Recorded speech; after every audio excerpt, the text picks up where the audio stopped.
warahmatullahi wabarakatuh. Selamat datang di Gridas Corner SMK PGRI 2 Kediri, sebuah program yang inspiratif dan inovatif. Media massa adalah wadah segala jenis informasi. Demi mengikuti perkembangan zaman, banyak bermunculan media berbasis online. Milenial rata-rata menguasai media berbasis online, terlebih media sosial. Banyak informasi yang termuat di dalam media massa online, hanya saja tidak banyak dari mereka yang dapat menyaring informasi di dalamnya. Padahal berita yang berkualitas adalah berita yang seimbang antara etika dan fakta. Tema kita pagi ini adalah peran media massa mewujudkan pendidikan karakter remaja dan milenial. Saya, Triska Agustinitya, selaku tuan rumah Gridas Corner, akan memandu obrolan kita pada pagi hari ini. Baiklah Sobat Grida, telah hadir di tengah-tengah kita dua narasumber yang luar biasa hebat. Beliau adalah orang-orang terkenal di daerah kota Kediri, Jawa Timur. Yang pertama ada Bapak Tauhid Wijaya selaku Direktur Radar Kediri Jawa Pos. Assalamualaikum Pak Tauhid. Narasumber kita yang kedua juga tidak kalah hebat. Beliau telah memperkenalkan SMK PGRI 2 Kediri ke khalayak ramai dan luas sampai seperti saat sekarang. Beliau adalah Bapak Dr. Andes Haji Harun, Magister Manajemen, Kepala SMK PGRI 2 Kediri. Assalamualaikum Pak Harun. Assalamualaikum warahmatullahi wabarakatuh. Bagaimana kabar Pak Tauhid dan bagaimana kabar Pak Harun? Alhamdulillah baik. Semoga panjenengan berdua senang bisa berada dan bergabung bersama Gridas Corner Pak. Sesi pertama ini kita akan mendengarkan paparan dari Bapak Tauhid selaku Direktur Radar Kediri Jawa Pos. Bapak Tauhid, kita tahu Pak bahwa saat ini milenials masih awam tentang media massa yang termuat dalam media sosial. Banyak dari mereka yang kurang selektif dalam memilih kira-kira media massa yang mana yang kredibel Pak. Masih cukup banyak sebenarnya media yang menampilkan berita hoax, tidak berimbang, terkadang juga tidak menerapkan kode etik jurnalistik. Nah, menurut Bapak Tauhid, kira-kira bagaimana Pak posisi dan fungsi media yang kredibel di era sekarang dalam menangkal berita hoax khususnya Radar Kediri Pak? Oke, terima kasih Bu Triska. Saya ingin berangkat dari apa yang dikatakan Jean Baudrillard, itu filosof Prancis, tentang postmodern. Jadi situasi pasca modern itu apa yang terjadi. Baudrillard itu bilang kita hidup dalam zaman simulakra. Simulakra itu zaman ketika dunia ini seolah-olah semuanya hanya simulasi-simulasi. Itu dilontarkan dia ketika dulu terjadi booming televisi sih tahun 80 akhir sampai 90-an. Ya, ada apa yang disebut dengan hyper reality. Jadi realitas yang hyper, yang seolah-olah. Itu sih dulu almarhum Kiai Zainuddin Amjad sering bilang, tontonan jadi tuntunan, tuntunan jadi tontonan. Jadi ya apa yang ada di hadapan itu seolah-olah ya itulah yang realitas, padahal itu bukan. Dan apa yang dikatakan oleh Baudrillard itu semakin mendapatkan justifikasi ketika internet booming, media sosial booming, dan Baudrillard bilang kita hidup dalam era yang informasi begitu membanjir, jutaan informasi setiap hari dari bangun tidur sampai tidur lagi, tetapi jutaan informasi itu miskin makna. Jadi kita bangun tidur sampai tidur lagi semuanya informasi, tetapi yang bermakna itu yang mana kita bingung. Oke, terkadang milenial itu bingung Pak. Kira-kira mana yang bisa kami percayai dan bisa kami bagikan itu bagaimana? Nah betul, dan itu pada era sekarang ketika internet, media sosial begitu menjadi kehidupan sehari-hari, bahkan bayi pun sudah bisa membuka media sosial. Ya, itu ada yang disebut Tom Nichols, ini tahun 2017 dia menulis buku The Death of Expertise, matinya kepakaran. Kenapa? Dalam era medsos seperti sekarang, semua orang jadi pakar gitu. Semua orang seolah-olah bisa bicara apa saja. Gitu. Disitulah terjadi bias informasi. Orang hanya mau membaca apa yang dia inginkan, Iya, benar sekali. apa yang dia percaya sebelumnya. Kalau dia sudah tidak ingin dan tidak percaya, maka dia nggak mau baca ya. Iya. Sekalipun itu faktual, sefaktual apapun informasi itu, kalau dia udah nggak percaya, nggak pengen, nggak disuka, ya nggak akan diterima, nggak akan mereka baca. Sehingga ya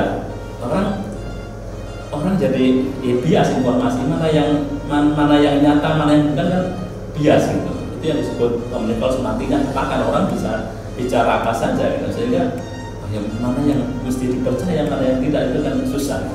Omnivores bilang itu. Makanya kemudian Alvin Toffler, seorang ahli masa depan, banyak sekali sekarang dia bilang the illiterate of the 21st century itu bukan lagi iliterasi, orang yang tidak terliterasi bukan lagi orang yang tidak bisa baca tulis, tetapi orang yang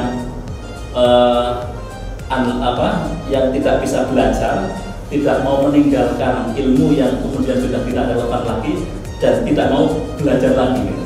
Jadi bukan lagi sekedar iliterasi, itu bukan sekedar tidak bisa baca tulis, tetapi orang yang tidak bisa belajar, learn, unlearn, and relearn gitu. Jadi belajar, meninggalkan pelajaran masa lalu yang tidak lagi relevan, dan kemudian mempelajari hal-hal baru yang relevan. Nah itu, makanya saya kemudian menarik pada apa yang disampaikan oleh Imam Ghazali, misalnya tentang 4 jenis orang yang tahu. Jadi satu, orang yang tahu bahwa dirinya itu tahu. Kemudian yang kedua, orang yang tidak tahu bahwa dirinya tahu. Lalu yang ketiga, orang yang tahu bahwa dirinya tidak tahu. Dan yang keempat, orang yang tidak tahu bahwa dirinya tahu. Jenis manusia keempat inilah yang sekarang banyak. Orang yang tidak tahu bahwa dirinya tidak tahu, tapi dia ngomong apa saja. Iya. Itu hal-hal, dan itu yang terjadi di media sosial sekarang. Nah, orang yang tahu bahwa dirinya tahu, itulah yang kita ikuti. Misalnya Imam Ghazali, ya mungkin itu. Orang yang tidak tahu bahwa dirinya tahu, itulah yang perlu disadarkan bahwa dia tahu. Kemudian orang yang tahu bahwa dirinya tidak tahu, itulah yang dituntun untuk diajari. Dia sadar bahwa dia tidak tahu, maka itu kamu bilang. Dan yang parah, yang mati tadi, orang yang tidak tahu bahwa dirinya tahu, tidak tahu, kamu ngomong apa saja. Itu yang terjadi sekarang. Itu yang menyebabkan berita hoax itu kemarin terjadi di media. Jadi nantinya kepakaran tadi yang dengan omnivores itu.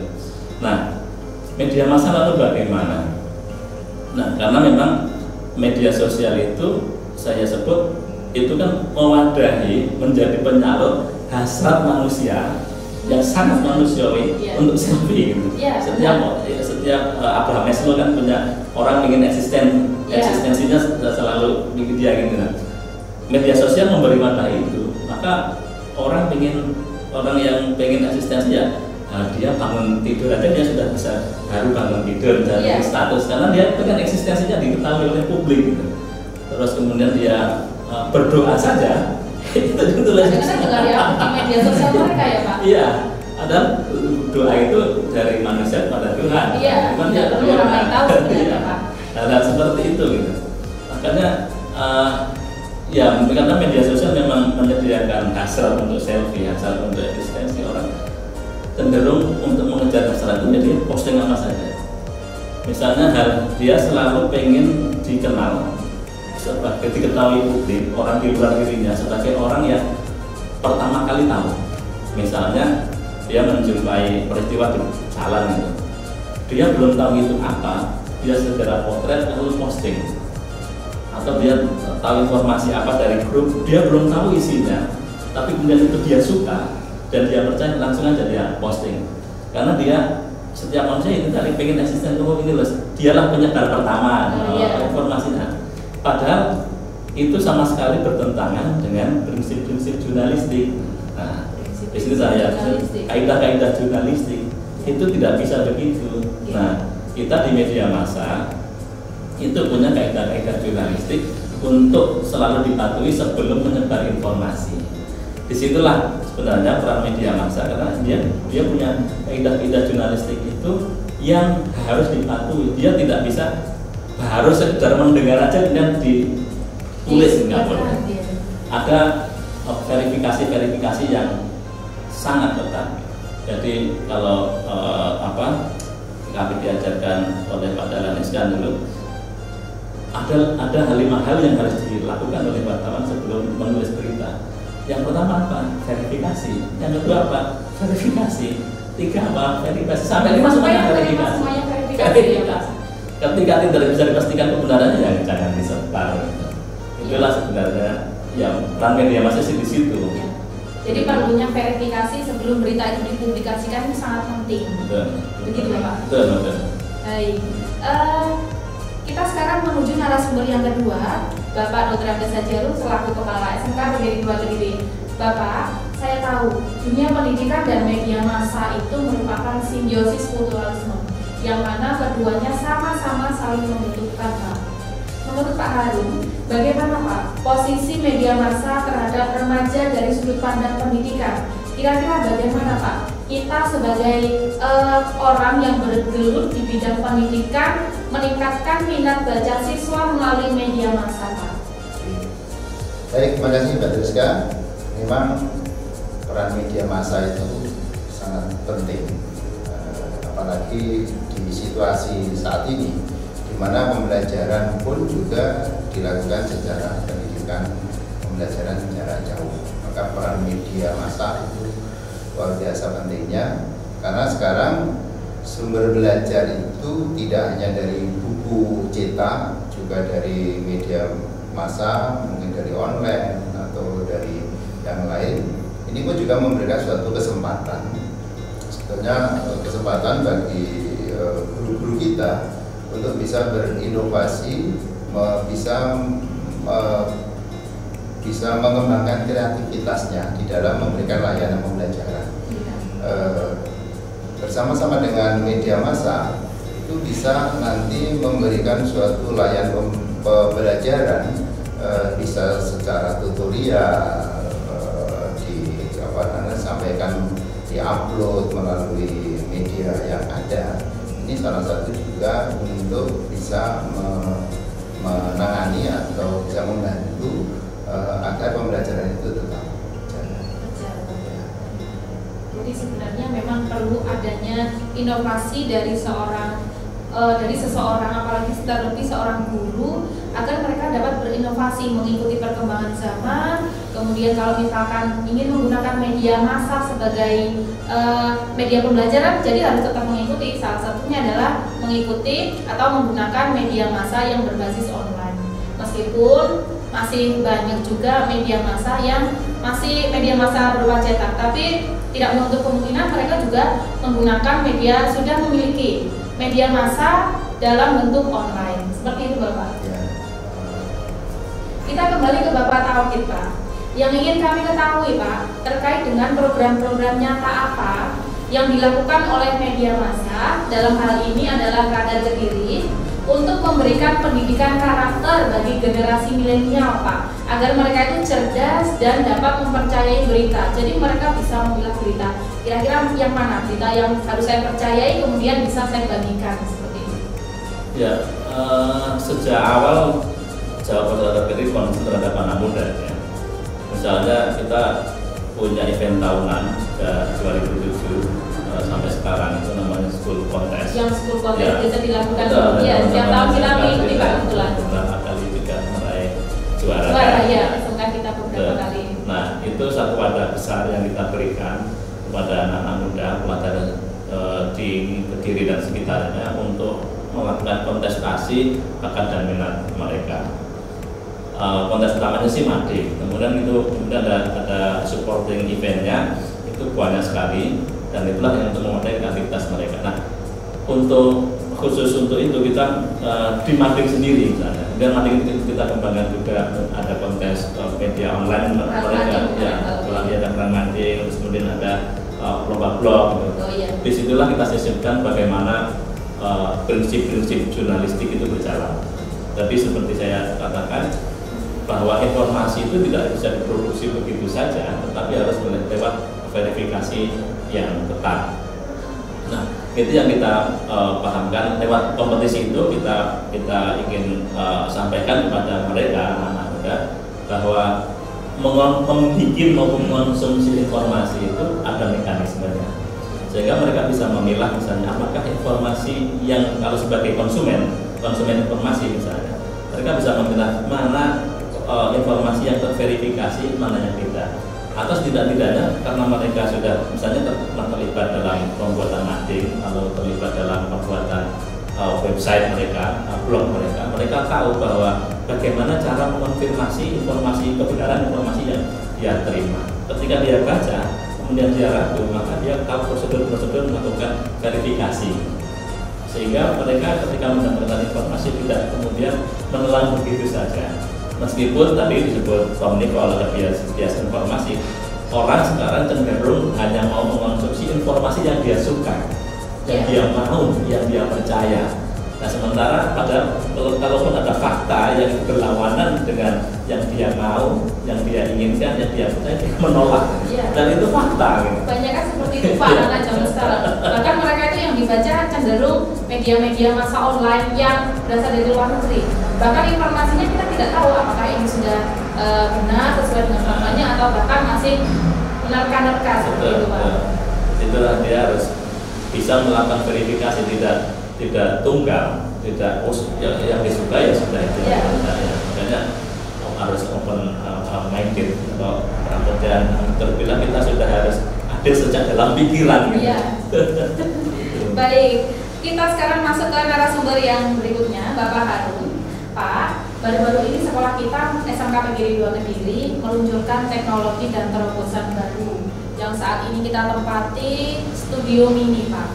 Kita tahu di SMK PGRI 2 Kediri dalam menjawab tantangan di dunia jurnalisme, sekolah kita juga memiliki tim jurnalistik atau kita beri nama biasanya adalah Grifortik. Menurut Pak Harun, bagaimana Pak Bapak memiliki konsep untuk berpikir seperti ini? Bagaimana Bapak memiliki ide untuk mendirikan Grifortik Pak? Baik, Mbak Tika, ini tentunya juga suatu tuntutan sekaligus juga untuk bisa memberikan layanan yang optimal, karena kami punya banyak jurusan, ada 7 jurusan, diantaranya juga kami punya program keahlian multimedia, sehingga anak-anak yang program keahlian itu harus punya lulusannya itu harus punya keunggulan-keunggulan.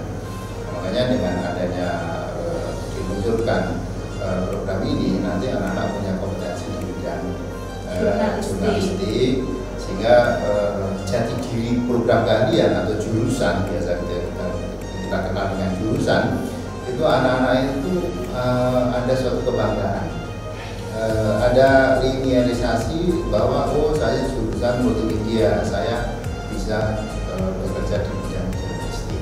Akhirnya itu makanya ini suatu kesempatan juga dengan adanya situasi saat ini, maka kita harus berinovasi untuk bisa tetap memberikan suatu layanan-layanan kompetensi yang ada yang mengacu kepada keunggulan-keunggulan program kami.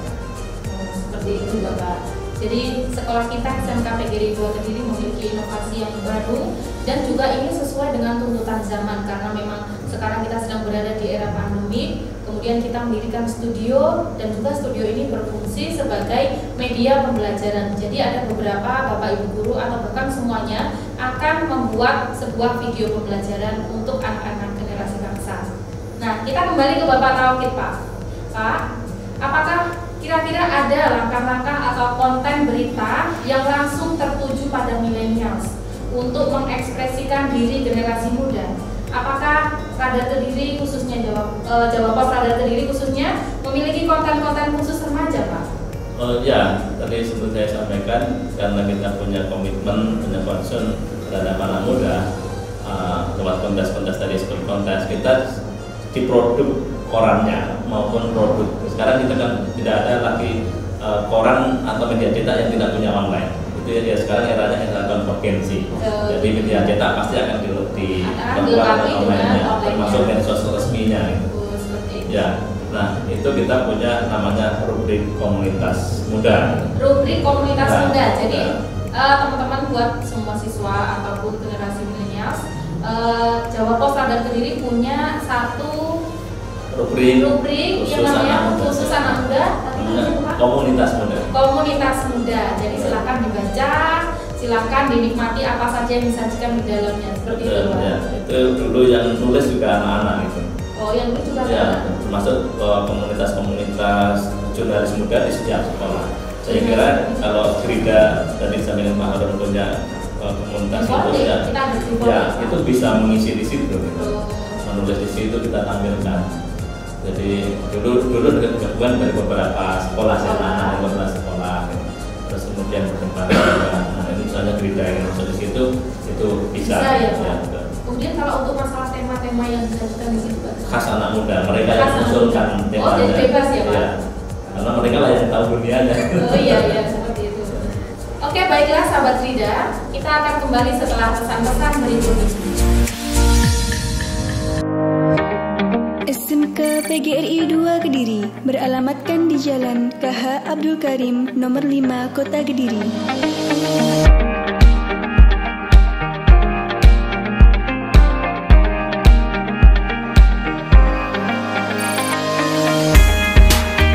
Dengan fasilitas belajar yang sangat memadai, laboratorium komputer dengan ruang kelas yang nyaman, serta dilengkapi dengan LCD proyektor. Dengan program keahlian, administrasi perkantoran, akuntansi, pemasaran, multimedia, jasa boga, dan pertanian.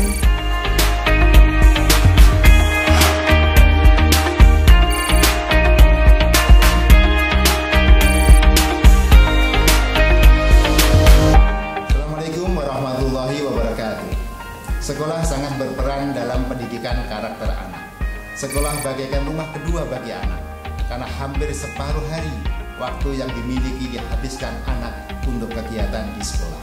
Sekolah adalah sebagai tempat belajar, tempat berekspresi, tempat untuk menemukan bakat, tempat bersosialisasi, belajar saling menghargai dan membangun persahabatan. Untuk itu, marilah anak-anak kita disekolahkan di tempat yang nyaman, yang mampu mengantarkan keberhasilan di masa depan. Tidak hanya berprestasi di bidang akademis, tetapi juga berprestasi di bidang non-akademis, spiritual, dan karakter. Percayakan putra-putri Bapak Ibu bersekolah di SMK PGRI 2 Kediri. Wassalamualaikum warahmatullahi wabarakatuh.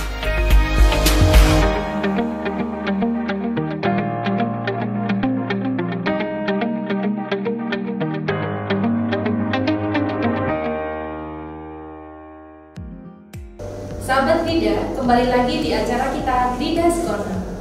Langsung saja kita lanjutkan sesi selanjutnya. Kita akan bertanya-tanya dengan narasumber kita yang kedua, Kepala SMK PGRI 2, Bapak Dr. Zaidi Harun.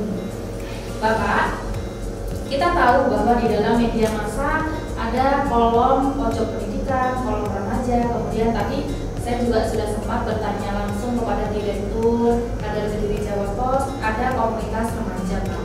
Bagaimana menurut Bapak? Apakah media massa yang berhubungan tentang dunia pendidikan itu menurut Bapak penting dan efektif, Pak? Tentunya dunia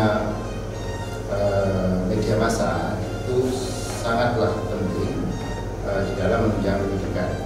Apalagi di era sekarang ini, pendidikan itu tidak hanya dilakukan secara luring, bahkan lebih sekarang diutamakan daringnya. Maka media massa itu sangat penting untuk penyelenggaraan pendidikan, utamanya adalah membentuk karakter siswa. Karena karakter itu sendiri merupakan suatu kebiasaan yang harus dilakukan, apalagi di dalam pendidikan. Anak-anak itu nanti lulus pendidikan harus punya jati diri, yaitu punya kemampuan apa. Nah, kemampuan itu bisa diasah dari kebiasaan-kebiasaan yang harus dilakukan. Maka media massa sangat penting untuk bisa membantu di bidang pendidikan, karena materi-materi yang sekarang ini harus juga anak-anak bisa diarahkan untuk gemar membaca, ya, bisa mengikuti perkembangan situasi zaman sekarang. Media massa penting sekali untuk bisa berperan di bidang pendidikan. Berarti berkelanjutan di bidang pendidikan. Mungkin Pak Taufik boleh menanggapi apa yang telah dipaparkan oleh Pak Harun, Pak? Ya, Undang-Undang Pers itu mengamanatkan fungsi pers itu yang pertama fungsi informasi, lalu yang kedua fungsi edukasi, ada fungsi edukasi, yang ketiga fungsi hiburan, yang keempat fungsi kontrol sosial. Nah, di situ kan sudah jelas kita ada fungsi informasi, ada fungsi edukasi, fungsi pendidikan. Nah, pendidikan ini adalah mendidik masyarakat dari yang semula belum baik agar menjadi lebih baik. Dan itulah sebenarnya media massa punya fungsi itu. Maka informasi yang dia sebarkan itu harus punya konten mendidik masyarakat agar dari yang belum baik menjadi lebih baik. Itu yang harus dilakukan. Memang harus menyadari itu. Jadi tidak boleh membuat masyarakat yang sudah baik menjadi rusak, tidak boleh. Ya, jadi harus dipegang prinsip untuk benar-benar tetap memberikan pendidikan melalui sebuah media massa. Pak Taufik, nah kira-kira prosedur untuk membuat atau menyebarkan sebuah berita, Pak, apakah ada di dalam tim sebuah media massa itu memiliki tim pengkaji bagaimana dampak-dampak yang akan atau mungkin terjadi setelah pemberitaan tersebut tersebar, Pak? Betul. Tadi yang saya sebut sebagai kaidah jurnalistik sebenarnya sudah masuk di dalam itu. Nah, misalnya gini, ada jurnalistik itu wartawan di lapangan ketika mendapat informasi itu dia tidak boleh langsung menolak. Dia harus tadi yang pertama verifikasi pertama dia sudah jalan. Begitu dapat di sana ada kejadian apa, maka dia tidak boleh langsung kemudian seketika menuliskannya. Dia harus cek dulu apakah informasi itu fakta atau bukan. Satu, verifikasi pertama. Ketika itu ternyata bukan fakta, maka dia tidak bisa tindak lanjut. Ya itu bukan ranah dia. Itu mungkin akan jadi cerita, bukan berita. Bukan berita, ya, jadi cerita ya, Pak. Nah, kalau kemudian itu fakta, maka dia tidak lanjuti. Tidak lanjuti apa? Verifikasi ke lapangan langsung. Oh ternyata benar. Maka dia kumpulkan fakta-fakta itu. Nah, fakta-fakta itu kemudian dia kumpulkan ternyata benar gitu. Dan di situ ternyata misalnya mengandung konflik, maka dia harus verifikasi lagi yang ketiga. Ini bagaimana ada konfirmasi benar atau enggak. Nah kemudian setelah itu semuanya datanya lengkap, jadi dia tidak ada kaidah cover of both sides, mengcover dua sisi secara berimbang. Cover. Sekarang sih cover all sides, mengcover semua sisi. Baru dia bawa ke meja redaksi, dia tuliskan. Kemudian dengan prinsip ABC, akurat, berimbang, dan clear. Akurat, berimbang, dan clear. Jadi ada 3 prinsip yang harus dipegang oleh seorang wartawan, Pak ya. Setelah itu wartawan menulis apa langsung dimuat, tidak ada tim lagi namanya tim editor. Editor yang menyeleksi apakah yang ditulis wartawan itu layak ditayangkan atau tidak. Nah, menimbang kelayakan itulah yang dia tidak, wartawan sendiri sudah tidak bisa lepas itu. Menimbang itu ya berdasarkan tadi ada undang-undang pers, ada model jurnalistik.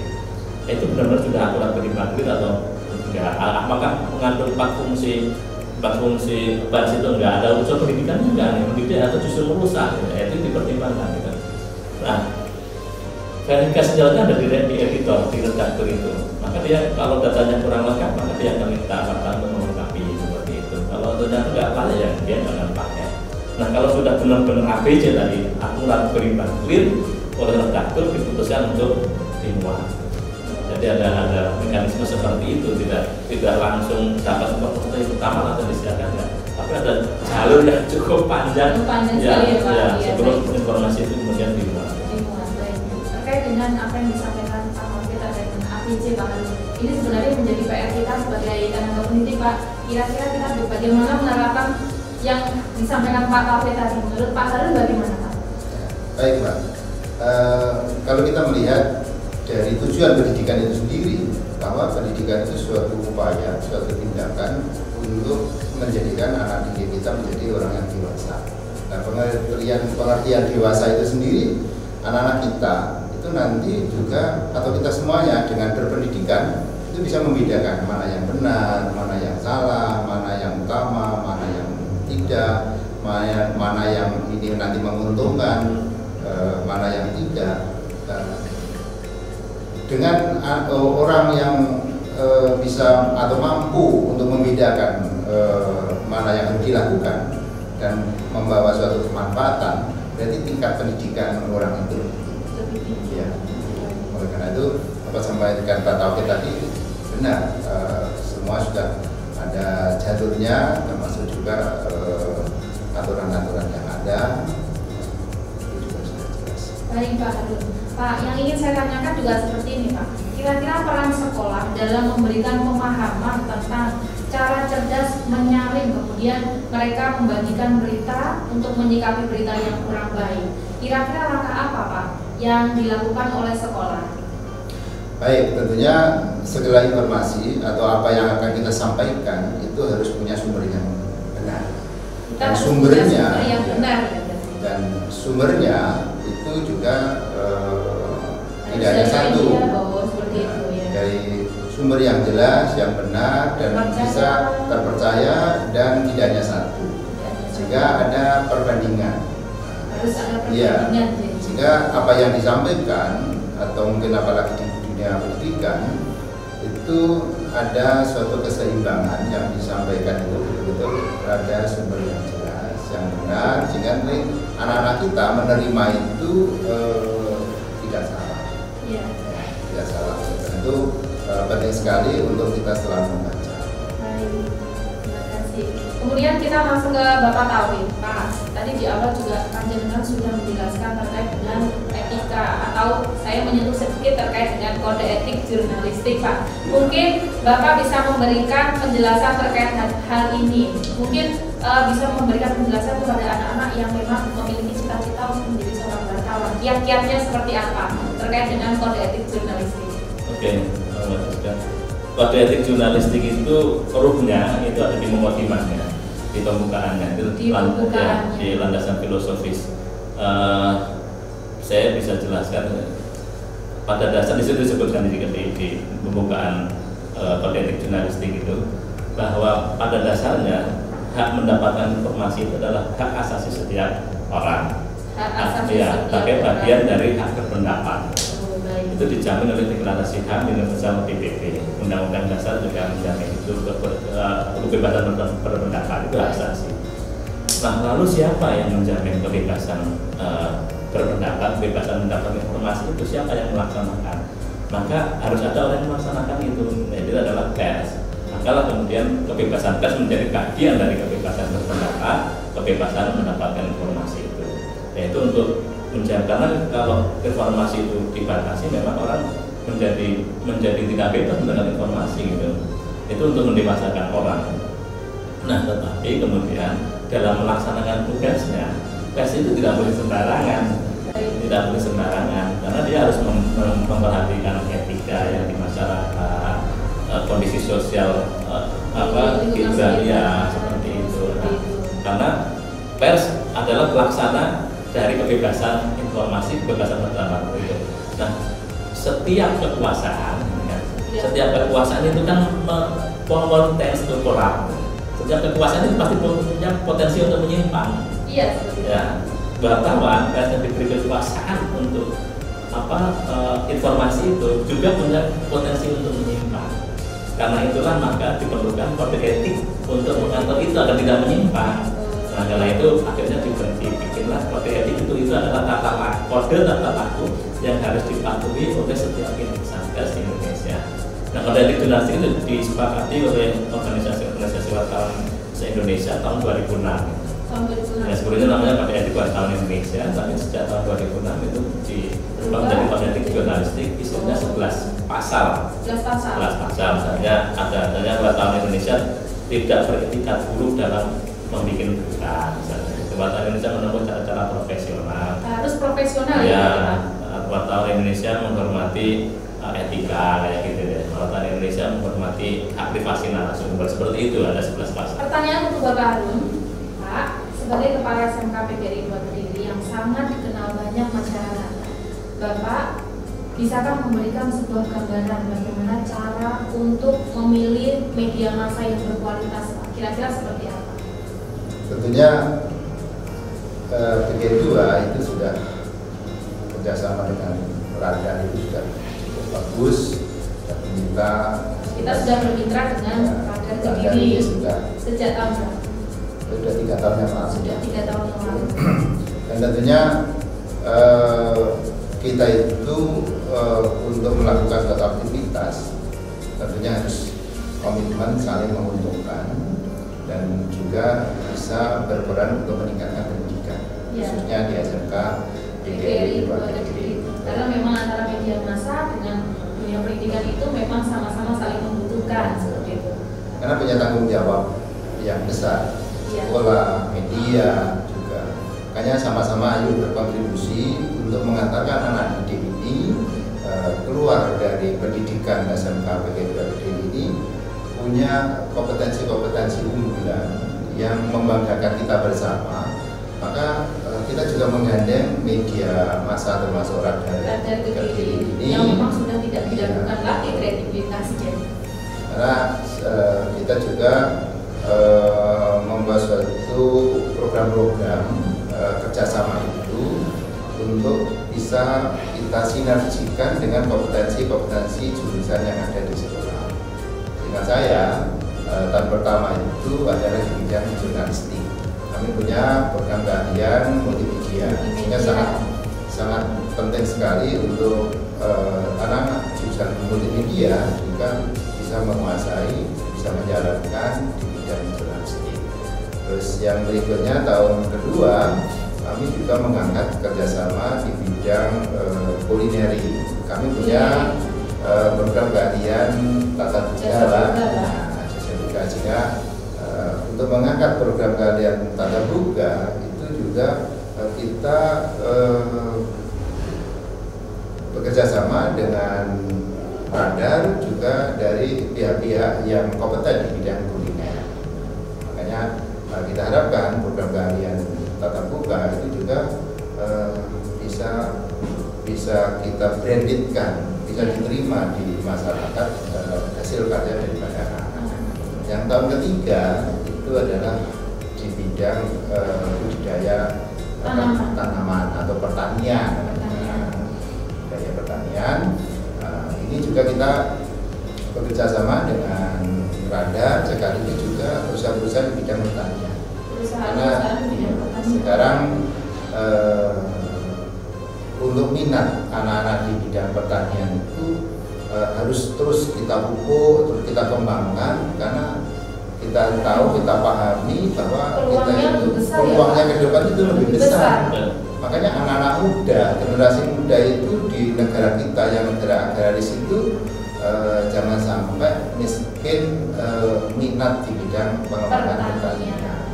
Itulah makanya kita gandeng untuk kita bermitra dengan media, di antaranya adalah Radar. Sama-sama punya tujuan misi untuk mengembangkan pendidikan anak-anak kita ke depan, punya keunggulan-keunggulan dan kompetensinya masing-masing. Jadi SMK PGRI Kediri sudah menjalin kerjasama dengan media massa yang kredibel, yaitu Radar Kediri. Baik Sobat Rida, tiba saatnya kita pada penghujung acara. Saya minta kepada Bapak Tauhid dan Bapak Harun untuk memberikan closing statement, dimulai dari Pak Tauhid. Monggo Pak Tauhid. Disiplin verifikasi. Disiplin verifikasi, betul. Verifikasi, ya, karena itulah yang akan menyelamatkan kita di era yang disebut oleh Jean Baudrillard tadi, era postmodern, simulakra, hyperrealitas. Tadi disiplin verifikasi. Kita nyambung dengan tujuan pendidikan tadi, mendewasakan anak didik, mencerdaskan kehidupan bangsa. Itu misinya sama antara sekolah dengan media massa. Nah, dan itu akan kita bisa dewasa kalau disiplin verifikasi, tidak menelan begitu saja informasi yang didapat, tetapi selalu melakukan verifikasi tentang kebenaran sesuatu. Yang perlu saya garis bawahi adalah kita tidak boleh menelan begitu saja sebuah informasi. Seperti itu Bapak. Ya. Kemudian untuk Pak Harun, silakan Pak. Baik Mbak Triska, pendidikan itu menjadi tanggung jawab bersama. Tidak bisa diserahkan sepenuhnya oleh sekolah.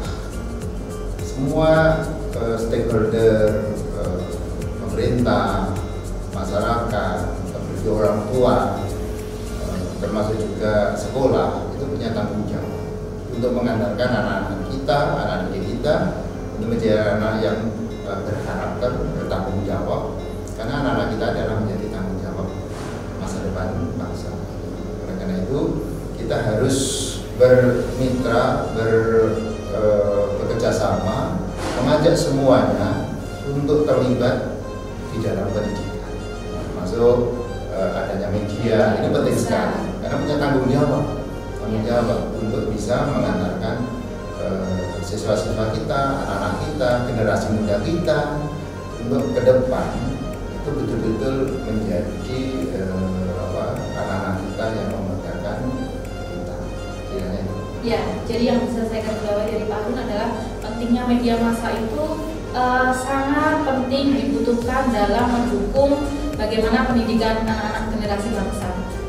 Sobat Krida, bisa kita simpulkan bahwa media massa memiliki peran yang sangat penting untuk memberikan pendidikan karakter yang bertanggung jawab, cerdas, dan selektif dalam memberitakan dan mencerna berita yang beredar. Terima kasih kepada Bapak Taufik dan Bapak Harun bersedia meluangkan waktunya di Kridas Corner, tentunya memberikan inspirasi dan juga ide dan gagasan bagi generasi bangsa. Terima kasih atas perhatian dan menjadi bagian dari Kridas Corner. Saya Triska Agustin Tias pamit undur diri. Salam sehat, salam sejahtera, tetap semangat, yakin badai pasti berlalu. Wassalamualaikum warahmatullahi wabarakatuh.